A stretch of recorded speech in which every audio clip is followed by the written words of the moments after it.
Student chapter 4 electric capacitance विद्युत धारिता। आज का टॉपिक है आवेशित चालकों के संयोजन से आवेशों का पुनर्वितरण एवं ऊर्जा हानि, एनर्जी लॉस। आज हम ये अंतिम टॉपिक ले रहे हैं इस चैप्टर का। यहाँ हम देख रहे हैं कि C1 और C2 धारिता के दो चालक A और B, यहाँ हम लेते हैं A और B के रूप में, जिन्हें Q1 और Q2 आवेश इसे हम Q1 आवेश दे रहे हैं और इसे हम Q2 आवेश दे रहे हैं। तो इन पर ऐसा मान के चलते हैं कि इन पर क्रमशः V1 और V2 विभव यहाँ पर हो जाते हैं और ऐसा कह सकते हैं कि V1 is greater than V2। तो Q1 का मान कितना होगा? Q1 बराबर होएगा हमारे पास C1V1 और Q2 इक्वल टू हो जाएगा C2V2 के रूप में। अब हम ऐसा करते हैं कि इन दोनों चालकों को, दोनों कंडक्टर को एक पतले संयोजक तार से जोड़ देते हैं।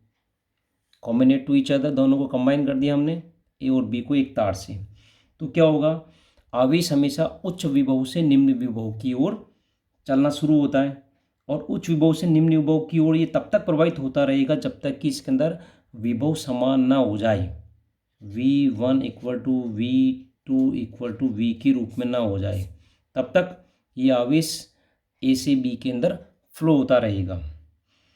तो थोड़ी देर के बाद हम देख सकते हैं कि V1 और V2 दोनों चालक के ऊपर पोटेंशियल इक्वल हो जाएगा, V1 बराबर V2 के रूप में। यहाँ हम उभयनिष्ठ विभव की गणना करते हैं। नंबर 1, उभयनिष्ठ विभव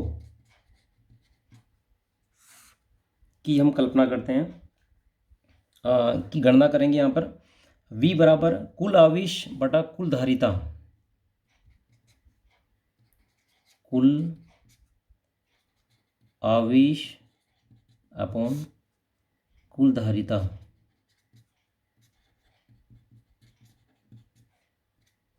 कुल आवेश कितना हो जाएगा हमारे पास? Q1 प्लस Q2 के रूप में, और धारिता कितनी हो जाएगी? C1 प्लस C2 के रूप में। यहाँ Q1 Q2 की वैल्यू रखेंगे हम, तो V इक्वल टू हो जाएगा C1V1 plus C2V2 upon C1 plus C2 के रूप में। इक्वेशन नंबर 1 के रूप में इसको प्रदर्शित करेंगे। नेक्स्ट लेते हैं सेकंड, आवेशों का पुनर्वितरण। आवेशों का पुनर्वितरण, रीडिस्ट्रीब्यूशन ऑफ चार्जेस। हम देख रहे हैं यहाँ पे कि जब A और B दोनों को एक संयोजक तार से हम जोड़ते हैं तो विभव V1 और V2 की जगह पर एक उभयनिष्ठ विभव कितना आता है हमारे पास? V के रूप में आता है। तो अब इन पर आवेश माना कि Q1 और Q2 की जगह पर आवेश माना कि Q1 डैश और Q2 डैश के रूप में हो जाते हैं।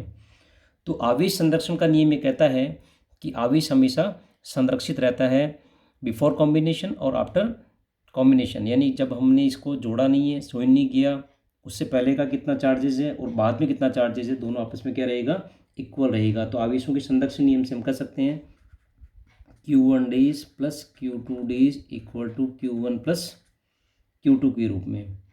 यहाँ हमें पता है Q1 डैश कितना है? C1V के रूप में, और Q2 डैश कितना है? C2V के रूप में। तो Q1 dash upon Q2 dash equal to कितना हो जाएगा? C1 अपॉन C2, V से भी कैंसिल आउट हो जाएगा। तो यह समीकरण हमारे पास प्राप्त हो जाएगी। अर्थात आवेशों के पुनर्वितरण के पश्चात चालकों में आवेशों का अनुपात Q1 dash upon Q2 dash उनकी धारिताओं C1 अपॉन C2 के अनुपात के तुल्य होता है। यहाँ ये स्थिति क्लियर है कि V1 is greater than V2। V1 का मान V2 से ज़्यादा है और आवेश तब तक फ्लो होता रहेगा जब तक कि दोनों पे पोटेंशियल इक्वल नहीं हो जाए। तो पहले वाले चालक की पहले वाला चला क्या है ए, तो ए के विभव में परिवर्तन कितना होगा, ए के विभव में परिवर्तन कितना होगा।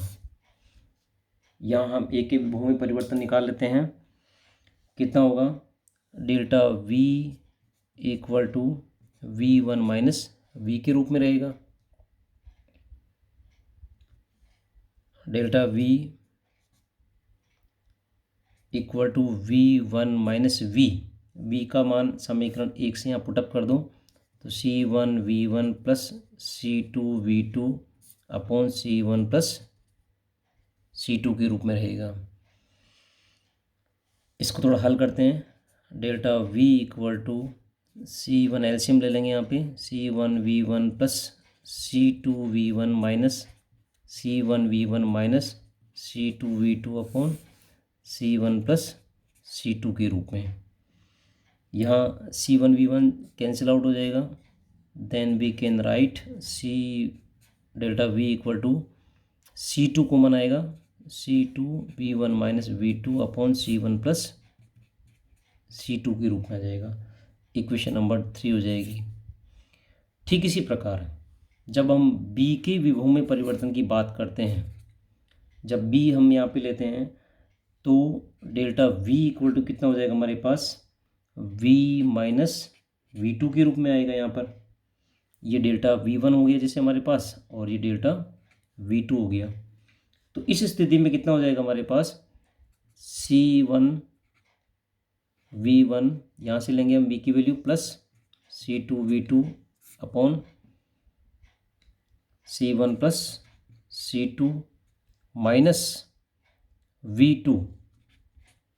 इसको हम सोल्व करेंगे ठीक इसी तरह से इक्वेशन 3 की जैसे, तो हमारे पास डेल्टा V की वैल्यू कितनी आएगी, यहाँ पे कितना आया था C2 आया था, यहाँ C1 आ जाएगा, V1 minus V2 upon C1 plus C2 के रूप में हमारे पास इक्वेशन आ जाएगी।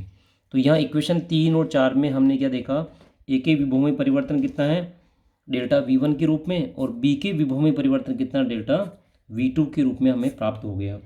इक्वेशन 3 में यदि 4 का हम भाग देते हैं तो इक्वेशन 3 डिवाइड बाय इक्वेशन 4, तो इस स्थिति में क्या होगा, delta V1 upon delta V2, इसमें इसका डिवाइड किया तो ये V1 minus V2 cancel out हो जाएंगे, C1 plus C2 cancel out हो जाएंगे, तो हमारे पास आएगा ओनली C2 अपॉन C1 के रूप में। ठीक है, इक्वेशन नंबर 5।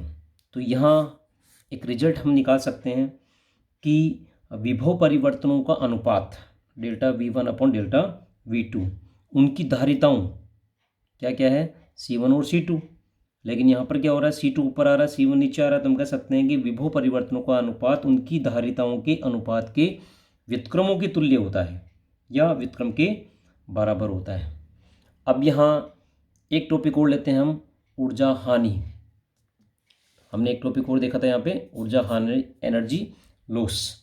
तो ऊर्जा में हानि कितनी होती है, यानी एनर्जी लॉस यहाँ पर कितना होता है। स्टार्ट करते हैं हम, ऊर्जा में हानि।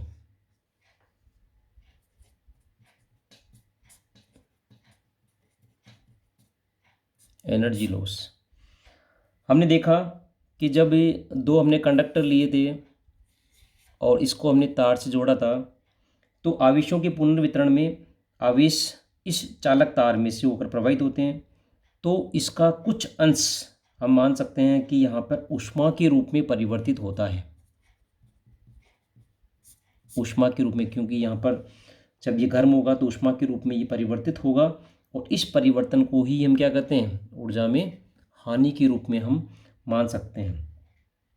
अब हानि निकालने के लिए हम मान सकते हैं कि संयोजन से पूर्व दोनों जो कंडक्टर है उनकी कुल पोटेंशियल एनर्जी कितनी थी बिफोर कॉम्बिनेशन, यानी बिना जोड़े, बिना कनेक्टिविटी के, जब हमने कनेक्टिविटी नहीं की तो उससे पहले इसमें पोटेंशियल एनर्जी कितनी माना कि U equal to U1 plus U2 के रूप में थी। तो U बराबर हो जाएगा हमारे पास 1/C1 square C1V1 square plus 1/2 C2V2 square के रूप में थी। Equation number 1। ओके। अब after connectivity of this wire, इस कनेक्टिविटी के बाद में क्या होगा, इसको हमने चार्ज किया था स्टार्टिंग के अंदर और फिर इसको हमने जोड़ा था और इसका पोटेंशियल स्टार्टिंग में V1, इसका V2 जोड़ने के बाद हमने क्या लिया था, V लिया था। ठीक है। संयोजन के पश्चात कुल स्थिति ऊर्जा माना कि U डेस। अब संयोजन लिया तो पोटेंशियल इक्वल हो गया, कितना हो गया V, then C1 plus C2 into V square के रूप में हमारे पास आएगा। और V की वैल्यू हमें पता है, U डेस equal to 1/2 C1 plus C2। V की वैल्यू पता है C1 V1 plus C2 V2 upon C1 plus C2 का होल स्क्वायर। यहाँ इसको थोड़ा हल करेंगे। U डेस equal to 1/2 C1 plus C2 से एक कैंसिल आउट हो जाएगा, स्क्वायर आ रहा है यहाँ पे, तो हमारे पास आएगा C1 V1 plus C2 V2 का whole square upon C1 plus C2 only. एक ब्रैकेट कैंसिल आउट हो जाएगा यहाँ पे, तो एक बचेगा हमारे पास। Equation number 2। अब हम इक्वेशन 1 और 2 से ऊर्जा में कमी कितनी हुई उसकी गणना कर लेते हैं। ऊर्जा में कमी, एनर्जी लॉस कितना हुआ हमारे पास। तो एनर्जी लॉस कैसा होगा, delta U equal to U minus U डिस। बिफोर कनेक्टिविटी U है एनर्जी और आफ्टर कनेक्टिविटी कितनी है, U डिस। तो इक्वेशन 1 में से इक्वेशन 2 को घटाएंगे, then delta U equal to हो जाएगा हमारे पास, U कितना है हमारे पास 1/2 C1 V1 square plus 1/2 C2 V2 square minus 1/2 C1 V1 plus C2 V2 का whole square upon C1 plus C2 के रूप में। क्लियर। यहाँ देखते हैं हम फिर से, delta U equal to 1/2 common ले लेते हैं यहाँ पे, तो 1/2 अंदर कितना होगा C1 V1 square 1/2 C2 V2 square minus C1 V1 plus C2 V2 का whole square upon C1 plus C2। ठीक है। अब यहाँ पे एलसीएम भी लेना होगा हमें, तो डेल्टा U इक्वल टू कितना हो जाएगा हमारे पास, C1 प्लस C2, यहाँ पे एलसीएम लेंगे C1 प्लस C2 के रूप में, तो ये सारा मल्टीपल हो जाएगा C1 V1 square plus C2 V2 square bracket C1 plus C2 LCM लिया तो ये मल्टीपल हो जाएगा इससे, और minus C1 V1 plus C2 V2 का whole square as it is रहेगा। अब इसको हम आगे स्टार्ट करते हैं। इसको पूरे को हमने ओपन किया, तो ओपन करने पर क्या होगा कि इस प्रकार की स्थिति आएगी हमारे पास, डेल्टा U इक्वल टू, यहाँ से लेंगे हम, देखना वापस, delta U equal to C1 square, यहाँ से मल्टीपल कर रहे हैं इसको, C1 square V1 square plus C1 C2 V2 square, C1 C2 V2 square plus C2 से मल्टीपल किया तो फिर से C1 C2 V1 स्क्वायर फिर C2 square plus V2 square minus इसको ओपन किया तो कितना हो जाएगा हमारे पास, C1 square V1 square minus C2 square V2 square minus 2C1 C2 V1 V2 upon C1 plus C2 के रूप में। ठीक है, ये स्थिति हमारे पास आ गई इस प्रकार की। अब देखो आगे क्या क्या चीज़ कैंसिल आउट हो रही है इसमें, ये चेक कर लेते हैं पहले। C1 स्क्वायर V1 स्क्वायर ये कैंसिल आउट हो गया, C2 square V2 square cancel out हो गया, और अब हमारे पास क्या बचा है यहाँ पर, delta U equal to,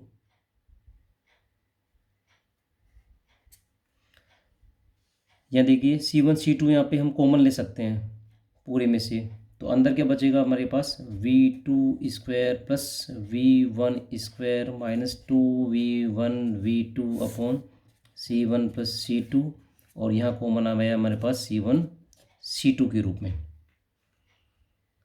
C1 C2 के रूप में यहाँ पे हम कॉमन ले सकते हैं पूरे में से, तो ये स्थिति हमारे पास आएगी। तो डेल्टा U इक्वल टू कितना हो गया, यहाँ से देखना 1/2 कॉमन चल रहा है 1/2, तो डेल्टा U इक्वल टू हो जाएगा हमारे पास C1 C2 upon 2 C1 plus C2 के रूप में। अंदर क्या आएगा हमारे पास V1 square plus V2 square minus 2V1 V2, और हम जानते हैं कि V1 is greater than V2 के रूप में, तो इसको हम कह सकते हैं कि V1 माइनस V2 का होल स्क्वायर। तो डेल्टा U इक्वल टू हो गया हमारे पास C1 C2 upon 2C1 plus C2 और V1 माइनस V2 का होल स्क्वायर के रूप में आएगा। ये स्थिति हमारे पास आ गई यहाँ पर। अब इस कंडीशन से समीकरण 1, समीकरण 2, समीकरण 3, इस इक्वेशन 3 में यदि हम कुछ कंडीशंस लेके देखते हैं तो क्या होता है।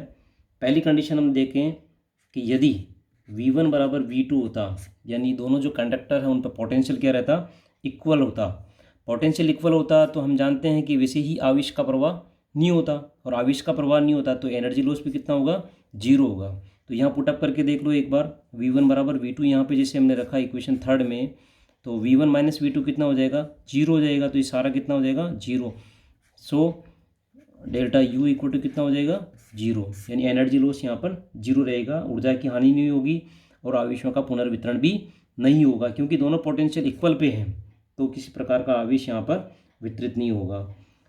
दूसरी कंडीशन हम देख सकते हैं कि यदि V1 का मान V2 से ज़्यादा है, V1 का मान V2 से ज़्यादा है, तो डेल्टा U कैसे आएगा, धनात्मक आएगा, पॉजिटिव आएगा। तो इस स्थिति में ऊर्जा की हानि होगी, और वो हानि किस रूप में होगी, ऊष्मा के रूप में होगी।